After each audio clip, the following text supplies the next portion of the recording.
a blank page awaits. Exciting to start a new page, and I've been really enjoying showing you the bits of stump work. I thought it would be nice to carry on a bit of low relief. Well, not quite stump work, but something more than just flat. Be flat embroidery, new stitches, but something a bit low relief, which will go into this because these two pages are going to be facing each other. And the other thing I would say is if you have both of these pages finished, you can then stitch them together in the same way as the first two were if you want.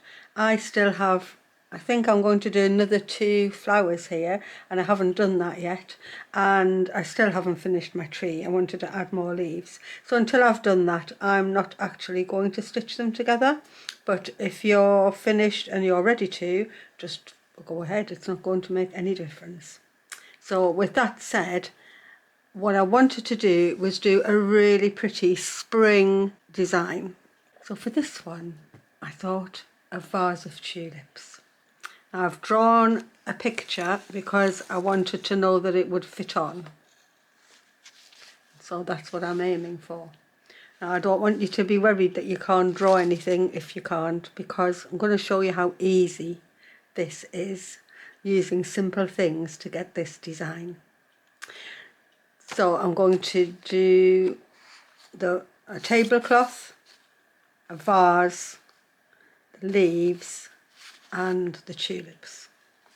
And I've decided that my tulips are going to be pink. So I've been looking all over for pink fabric, and I didn't actually have much.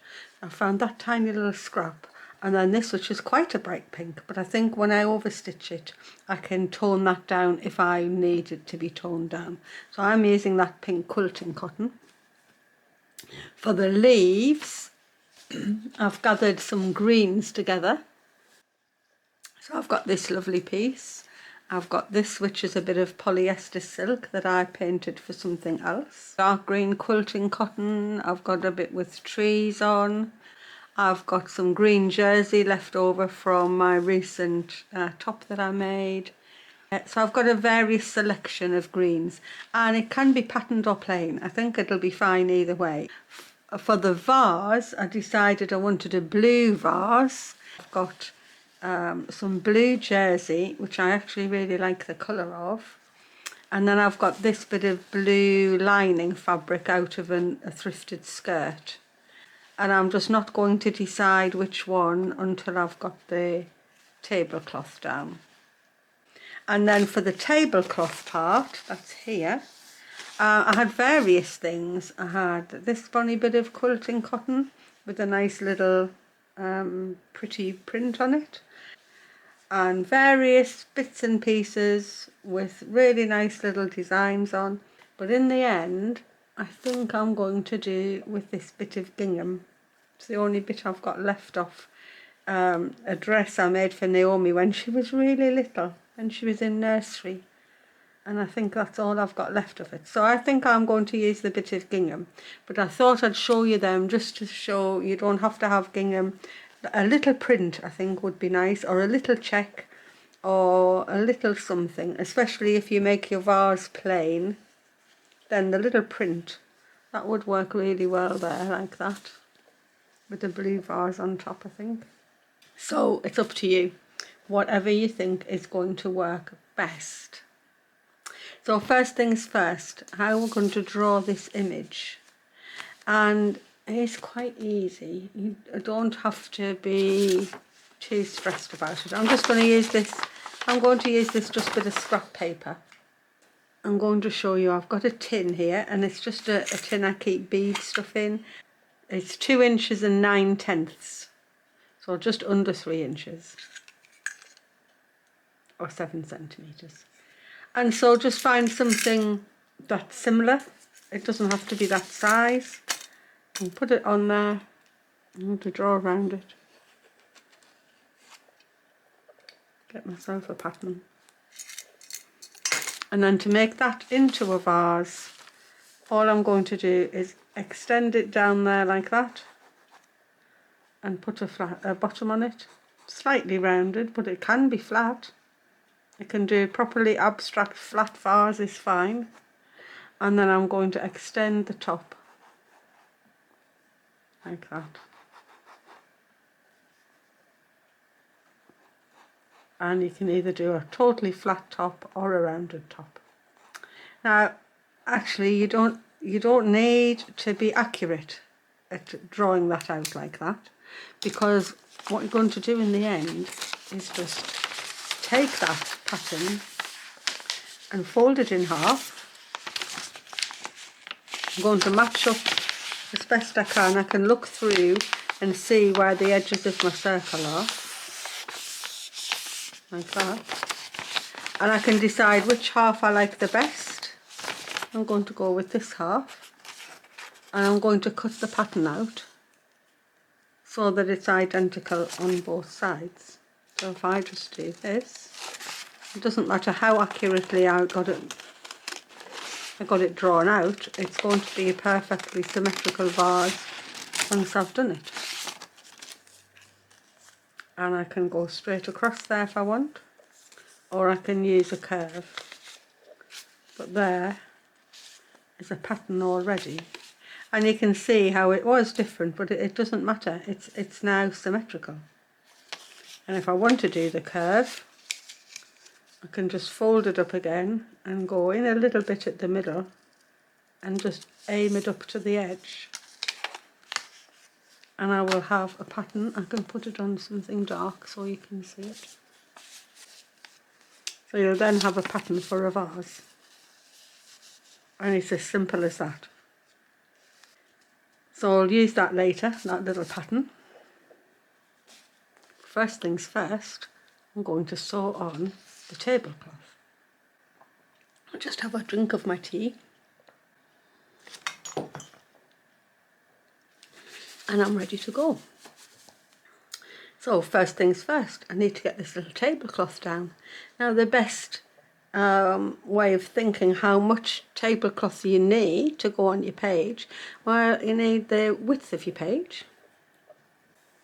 I'm just going to take, actually I've still got a selvage on here, so I'm actually going to take it from the selvage. I'm going to mark how wide I need to go. I'll cut up there first. And I'm cutting the depth of mine at 3 inches, or around about 8 centimetres. So I just probably want a little fold over on the top, maybe. I'm not sure yet. I think actually I don't need it so far up as I thought. I think I wanted about, let me have a look. I'm going to have it going up about 6 centimetres. That's 2.5 inches. I'm going to have it going up 2.5 inches from the bottom of my page. I'll just fold that under and see if I want a rounded edge there. I think maybe I do. So I'm just going to fold that under, and I am going to stitch that down with little running stitches. And I'm going to try and match that colour up, I think. I'll use this one. It's quite emerald, but I'm going to use just one. I'm just going to use one strand. I'm just going to use these magnetic pins.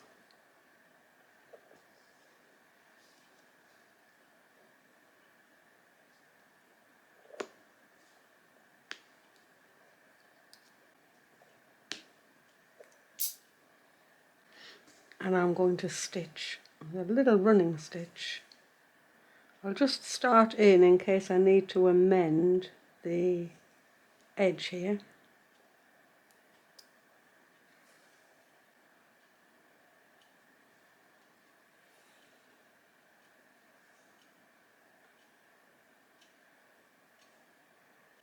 We've actually had hailstones this morning. That's how cold it's turned again. The sun is shining, but it's freezing, and all of a sudden the hailstones were just bouncing off the table and bouncing off the pavement. Unbelievable. Smooth that out and carry on going.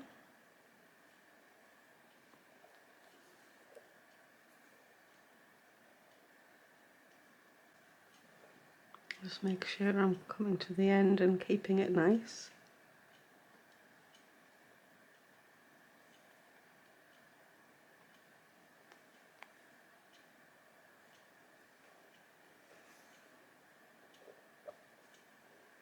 Don't want to gather anything up, but I don't want these to be overly noticeable. But that's just my preference. I think this is going to look really pretty. I love tulips. I never used to love tulips, but I do now. Turn round.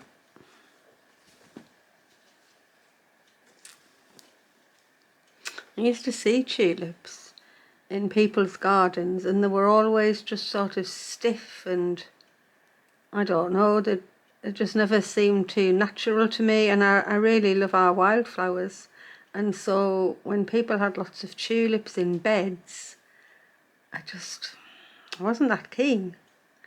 And then years ago, Michael and I were coming back from a day out in Ripon or somewhere, and we came past sort of a bit of a stately home type place, or like a country house, and there was a big sign saying Tulip Festival that weekend. And so on the spur of the moment, Michael was going, do you want to go and see the Tulip Festival? And I was going, oh, I don't know, I'm not really keen on tulips. But, you know, it's a garden, so let's go in. And my mind was totally changed on that day, because there were tulips from tiny, tiny little ones that just looked to be about an inch or two across, to huge tulips. Their open flowers must have been the size of dinner plates, and they were in every colour you could possibly think of. They were just phenomenal, and the people had them all over their garden, but they were instead of being in big beds, they were in very naturalistic settings. So they were blended in with other flowers, and they were blending in with the peonies and things like that. And it just, that in one moment, my whole attitude to them was totally, totally altered.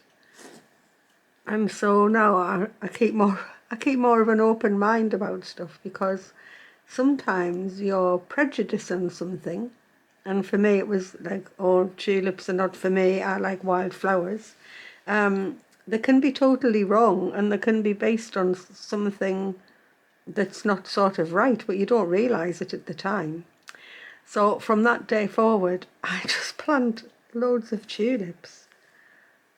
I planted hundreds and hundreds in a garden that I used to work for the people for, and literally thousands of tulips. And there was a spring border, and when they came up, it was absolutely breathtaking. But they were planted alongside things like brunnera and wild narcissus and ferns, and just beautiful. There was nothing particularly formal about it. Just all these, there were 3 colours. So we kept the colour palette mute, sort of, not sort of a riot of colour. There were 3 different colours of tulips.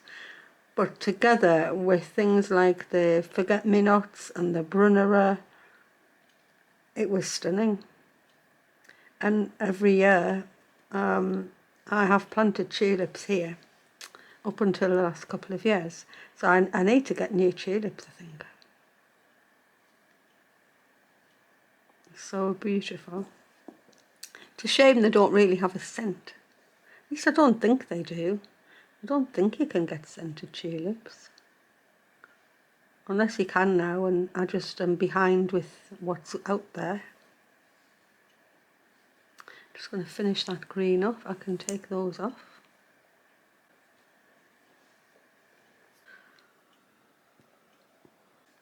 I've got my tablecloth on, and all I've done is I wanted it a bit more anchored than just round the outside, so I've done 3 lines of running stitch, just to mean that that tablecloth bit is well attached to my page. And I've ummed and ahed back and forward about whether I was going to have the blue lining or the blue jersey. And in the end, I'd rather stitch this, but I really like the colour of this blue jersey, so I'm going to use the blue jersey and put it on. And I'm actually going to cut it double, because I want this little vase to be a little bit rounded, and I might be using both of the pieces. So it's actually doubled at the bottom here, and I'm not going to cut that. I'm going to let that edge be rounded. Oh, I use my pin thing. So I'm just managing to get my pattern on there.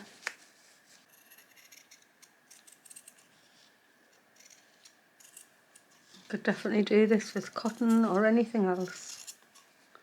I'm going to cut the curve down the other side.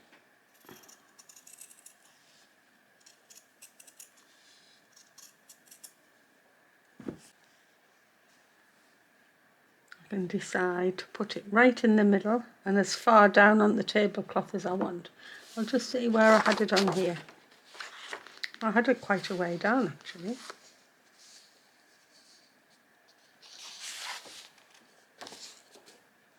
So I've got that at about 2.5 centimetres up from the bottom. And I'm aiming for the middle, but I'm not even going to measure it. So I need to stitch that down. I've got the double piece of fabric. I still think it needs a bit more.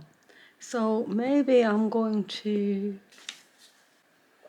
use this bit of wool blanket, and all I'm going to do, I'm going to roughly cut out the shape of the vase.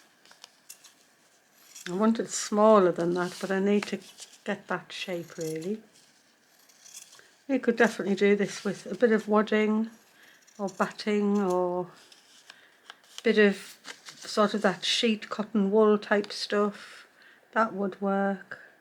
I'm going to cut this a little bit smaller all the way around. I'm going to cut another one. You can see how rough it is. We don't have to be, you know, it's going to get covered up with the jersey. So if you want to measure things out, great, but I'm not usually that precise. I'm going to take that bit of jersey out. I don't think that works. I'm going to put both of these in and try that. So I've got 2 pieces, and hopefully when they go under there, oh yes, I don't know whether you can see that, but that's a proper little rounded shape now. So 2 layers of wool, or even where's my bit of wool gone? I might just put another bit underneath. I'll just use these little scraps, look. I'm going to put them right under the bottom. Just put them there. They're not getting wasted. Right in the middle, little bits. Get my vase on. Oh, lovely. Okay. So now I think I need to pin this. It needs properly pinning. So I'm going to make sure it's where I want it to be. I'm going to pin. I think I'll pin right through everything.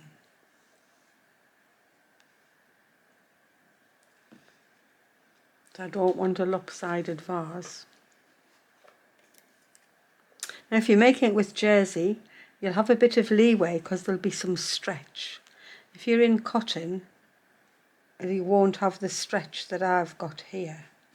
But it will still be the same. Your cotton will stretch around a bit of padding, without making creases. So it's important for me to get the bottom flat, and if I've got a wonky bottom, sorry, that's made me giggle.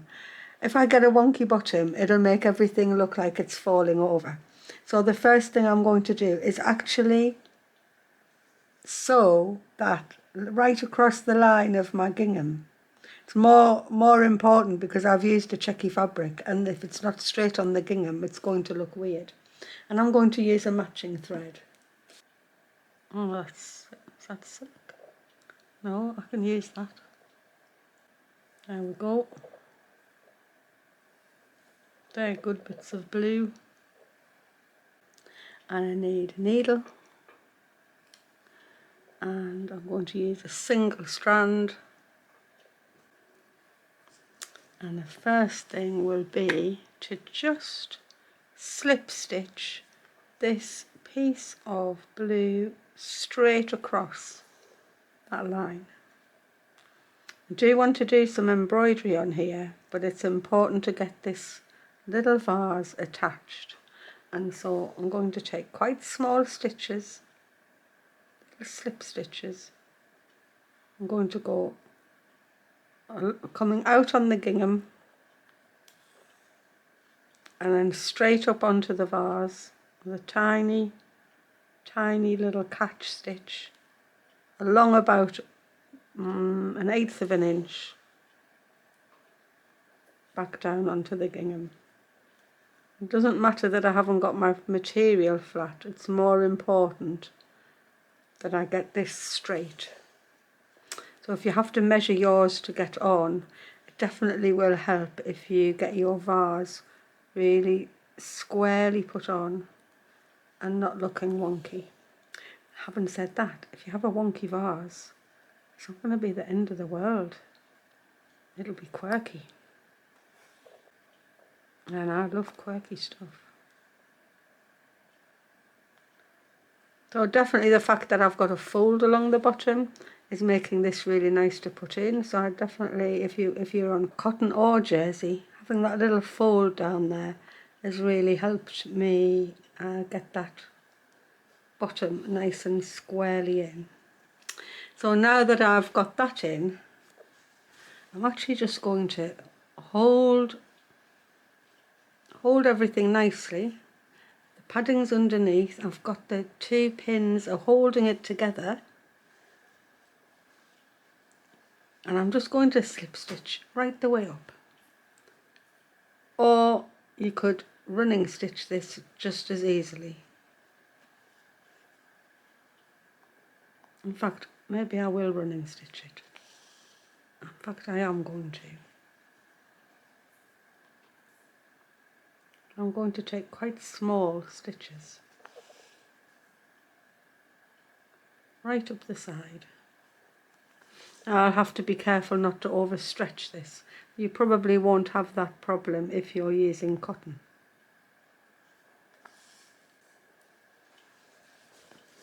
Just turn around and hold it as I need to.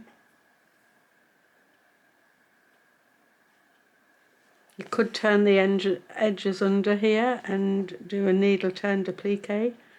That would be lovely. You'd get a lovely turned edge, but I wasn't really going for that myself. But it doesn't matter. That would be a lovely way of doing it. But I think with the jersey that would have been harder to do. I would have maybe done that if I'd carried on with the blue lining fabric. I'm just carefully going round.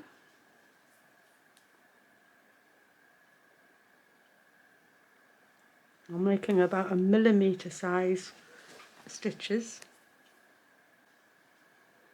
Some of these will definitely be covered up by the tulips and by the leaves, but we need to work in layers.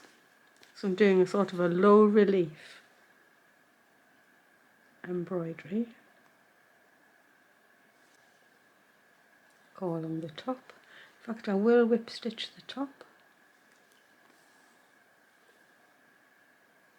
Say just do whatever I'm afraid I do whatever takes my fancy.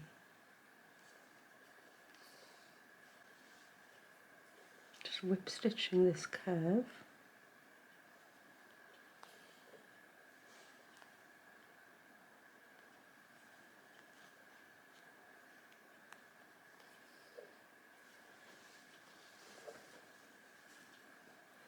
I hope I'm keeping it straight because I haven't actually looked. Here I'm at the top corner. Going to just put an anchoring stitch in there, and I'm going to have a look before I come down the other side. I'll anchor that stitch, put my needle in, take that pin out and that pin out. Just turn it round and have a look before I do everything. Okay, well I think that's fine. You can definitely see that that's padded. I'm going to do some embroidery over there, so I think I'm just going to come down and anchor all that in. I'm going to do the same little running stitch around the edge. So for padding, use other bits of fabric, bit of wool if you have it. You could use cotton wool, especially that rolled up cotton roll type sheet. I've used that before. You could use quilt batting. You could use stuff out of your thread jar if you've got one. That definitely could be used for a filling.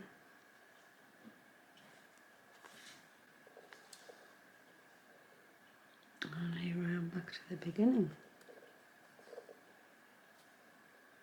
I'm going to take that thread to the back and finish that off. So we're creating a nice base to do something lovely with leaves and tulips. So what I'd like to do is just do some embroidery on here, and I'm going to use this soft cotton. So I think blue and white always looks so lovely. If you've used a patterned fabric for your vase, you could still do this type of embroidery or do something else. It'll all just be lovely together. Okay, what I'd like to do is do a slight curve here. I could have done it flat as well. I think it's okay to do it flat.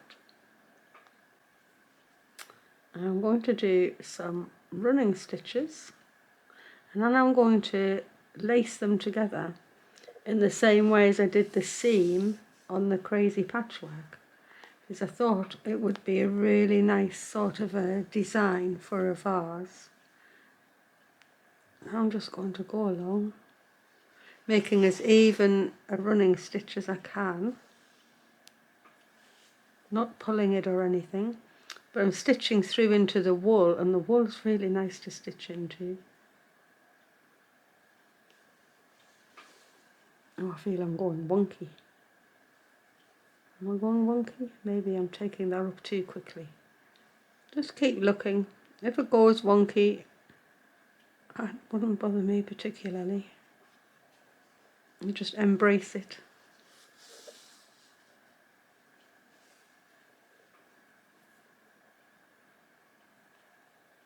I want to try and end on the same level.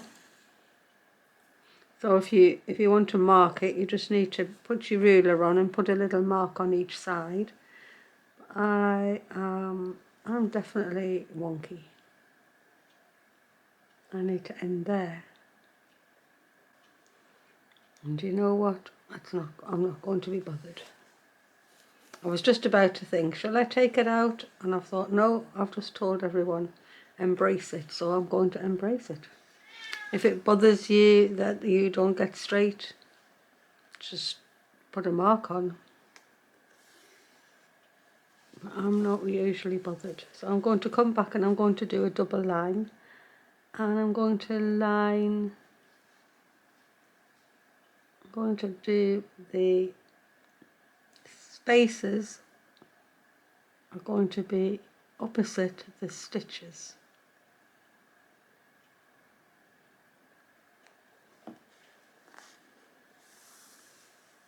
So unlike in the crazy patchwork where the stitches lined up with the spaces, these are going opposite. So a stitch is going across a space and a space is going across a stitch.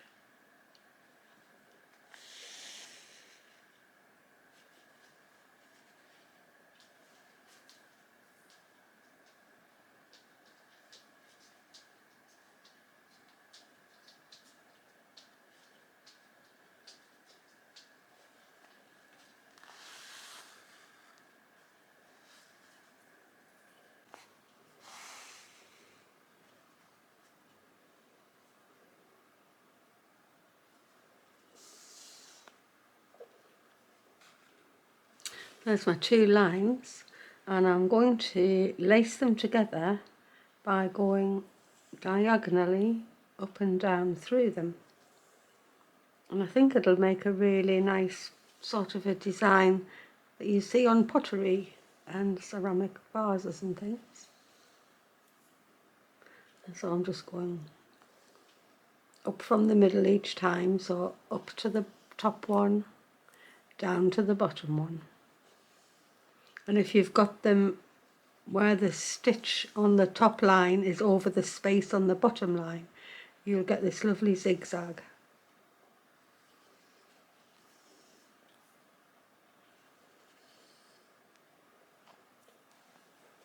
Which I think is really nice.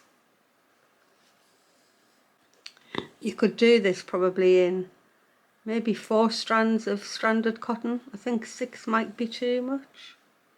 Let me have a look. I don't know, 6 strands would probably work too. So yeah, 4 or 6 strands, something like that. And you could do different colours for the running stitches to the lacing, but for what I'm trying to get here, I think all in one colour is what's doing it for me. So that's that. I'll take that through to the back, and I'm going to do another band like that around the neck of the vase. And maybe I'm going to go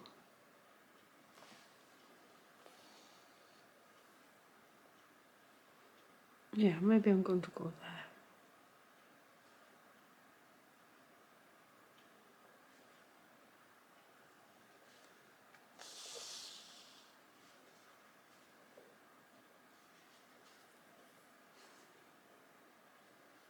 Try this time and keep it the curve not going wonky.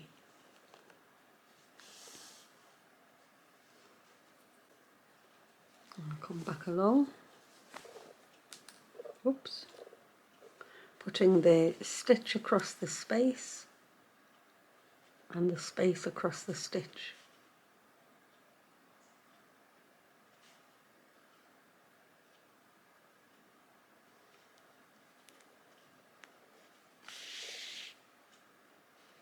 You can see mine stretching because of it being jersey fabric, but that's why I'm flattening it out all the time. If you're stitching on cotton, you won't have that stretching that I'm getting there, but either way it won't matter, as long as you make sure that you're flattening things out and not overstretching the jersey if that's what you're using.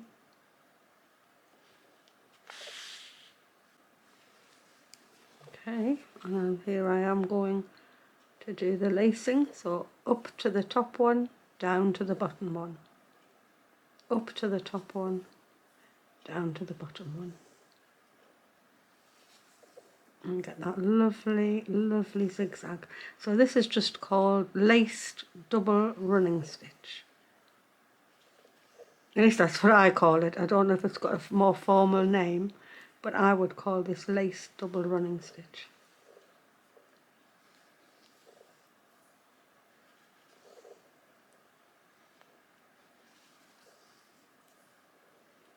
And I do really like lacing and whipping stitches.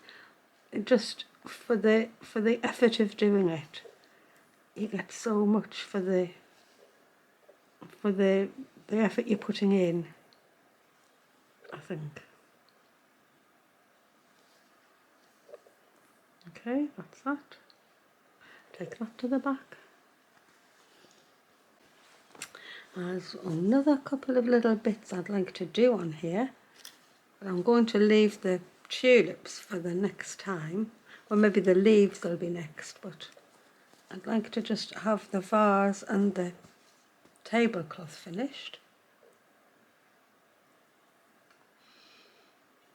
So I would like to get a rim on here, and that is just because it's padded, so I'm going to be able to stitch down into the padding and make something happen. And so that's what I'm going to do. I'm going to get my bigger needle in, and what I'm going to do, I'm going to just come up at the edge. I'm leaving about 1/4 of an inch, and I'm just going to stitch down with a running stitch, and I'm probably going to come back along. But what I want to do is pull that tight, or pull it into my padding, so you can see that it's the rim of the vase. So I'm just going to keep stitching through with a running stitch, but I'm going to try, I don't want to gather anything up, but I want to pull the padding in.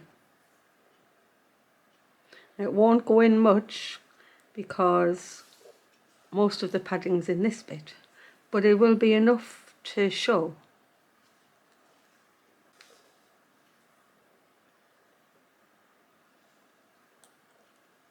So I've gone along with the running stitch, and now I'm going to go back and do the same line again.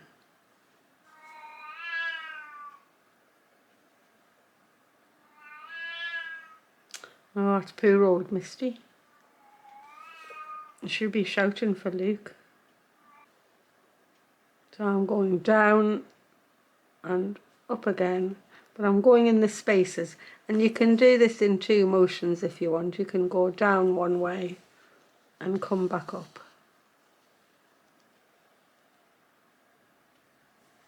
And I'm doing it in a matching thread just because it suits me too, but you don't have to. It's going to put the rim on the vase.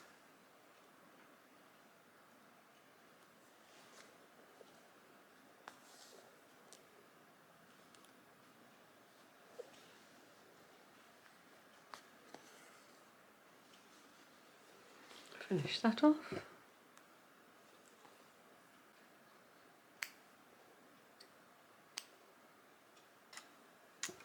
So now I've got a little rim going there.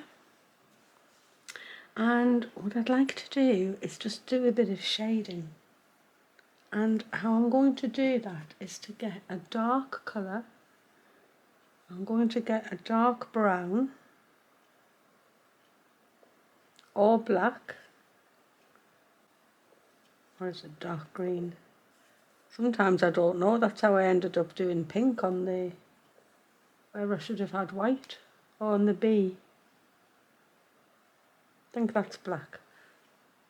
So one single thread. Actually, I think it's actually dark blue. So that'll work well. But I would have been happy with black either way.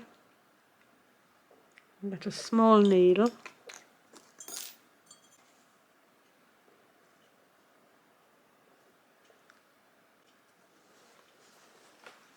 And I want to do some shading on this side of the vase. And so the easiest way is to start and follow where you've put these on, because if the lines go in a different direction, it'll look a bit funny. So I'm going to follow the line here, and I'm just going to do some running stitches, but I don't want to do it all the way along. And I want more of the thread to be on top than underneath, so I'm going to go big on the top and small underneath. And I'm going to stop at halfway and take my stitch down, take it about 1/8 of an inch down, and I'm going to go back the same way. I'm not lining the running stitches up or anything, I'm just doing them, and hopefully it's going to add shading. You could definitely use black, a dark brown, a darker version of the colour you've got for your vase. It's sort of subtle.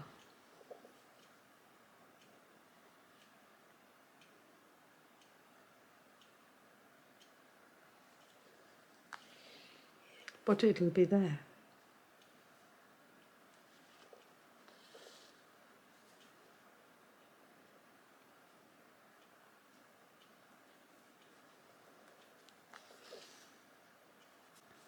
And as you come further down to the bottom, bring your shading stitches further down, and the very last one can go right along the bottom. So I'm just going to turn round so that I can keep my angle going. And I'm just surface stitching. I'm not going through to the back or anything.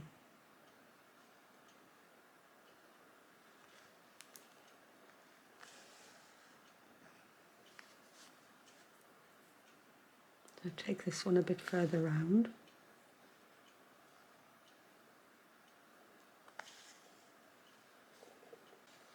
And go back again.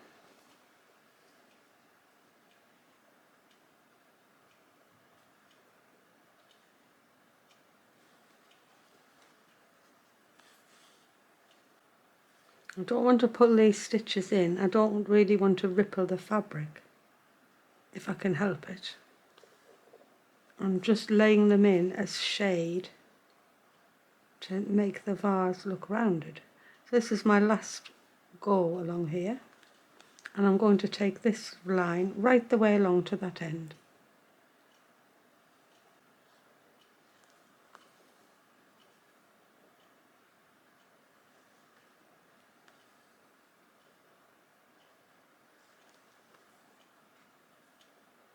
And I'm going to take my thread to the back and finish off.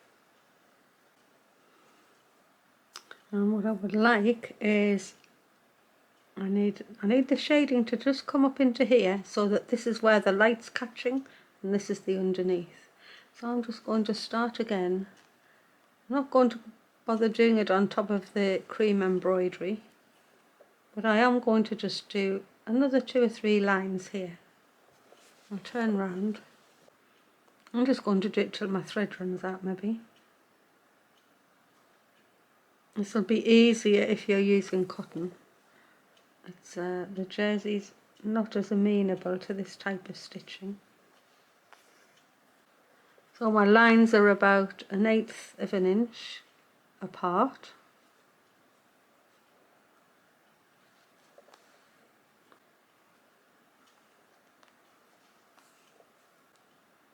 And I think this is going to be the last one. Take that in. So that's just made a really nice little piece there, and I think I'm going to do the same just under the rim here. I'm going to just take 2 lines of that dark thread. Well, I did put 2 little lines of stitching under the rim there, and it's just given that little bit of shading. So although that looks a bit plain at the moment, that's a really good start to the lovely vase of tulips that I'm going to get going for this page. And there'll be 1 or 2 different techniques coming in, because should be getting used to laying things down and just thinking about stuff with a little bit of a twist, and I'm looking forward to that. So it'll be the first of the leaves and some lovely raised stitching next week probably, which is a really lovely one to do. I'm looking forward to doing that with you. Thank you very much for watching, and all the comments I've been getting. I'm just going to say thanks a lot. Bye from Marion's World, and I'll see you when you decide to drop in for another visit. Bye everyone.